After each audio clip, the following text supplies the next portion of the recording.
Puji Tuhan, pagi yang indah untuk kita berbakti beribadah bersama dengan Tuhan. Dengan sukacita surga kami menyapa Bapak Ibu Saudara dengan kebenaran firman-Nya yang terambil dari Kejadian 4 ayat yang ke-8. Kata Kain kepada adiknya, marilah kita pergi ke padang. Ketika mereka ada di padang, tiba-tiba Kain memukul Habel adiknya itu lalu membunuh dia. Seorang Kain tega membunuh adiknya Habel. Kenapa? Karena iri hati. Karena persembahan Habel diindahkan, sedangkan persembahan Kain tidak. Kenapa? Karena Kain membawa persembahan dengan pengenalan akan Tuhan. Dia tahu bahwa tidak ada penebusan dosa tanpa pencurahan darah, sehingga membawa korbannya binatang. Sedangkan Habel membawa persembahan hasil pertaniannya, hasil tumbuh-tumbuhan, buah, sayur-sayuran. Tetapi itu bukan persembahan yang berdasarkan pengenalan akan Tuhan, ya. Dengan kata lain, Habel merasa dirinya benar. Habel merasa dirinya layak. Habel merasa dirinya tidak butuh penebusan, sehingga dia tidak membawa korban yang berunsur darah.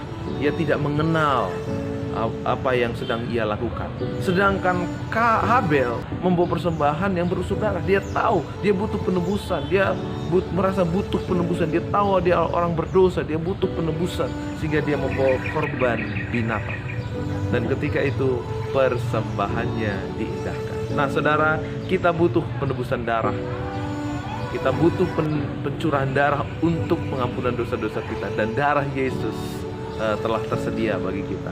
Ketika kita datang beribadah hari ini, mari datang dengan darah Yesus. Darah Yesus yang menebus saya, darah Yesus membenarkan saya, darah Yesus yang melayakkan saya. Maka hari ini saya mau berbakti beribadah, menikmati hadirat Tuhan dan memuliakan nama Tuhan. Sekalipun akan ada orang-orang yang seperti Kain, ya, mempersulit, membuat rusuh, ya, menganiaya saudara. Tetapi itu bukti bahwa saudara adalah orang-orang yang hidup dalam kebenaran. Karena dari dulu sampai sekarang, orang-orang yang hidup dalam kebenaran selalu dianiaya oleh orang-orang yang merasa dirinya benar, merasa dirinya layak, merasa dirinya pantas. Tapi tetap semangat. Tuhan Yesus Tuhan Yesus senang dengan setiap ibadah saudara yang didasari dengan pengorbanan Yesus di atas kayu salib. Selamat beribadah, selamat berbakti. Tuhan Yesus memberkati, Tuhan Yesus mengasihi saudara. Amin.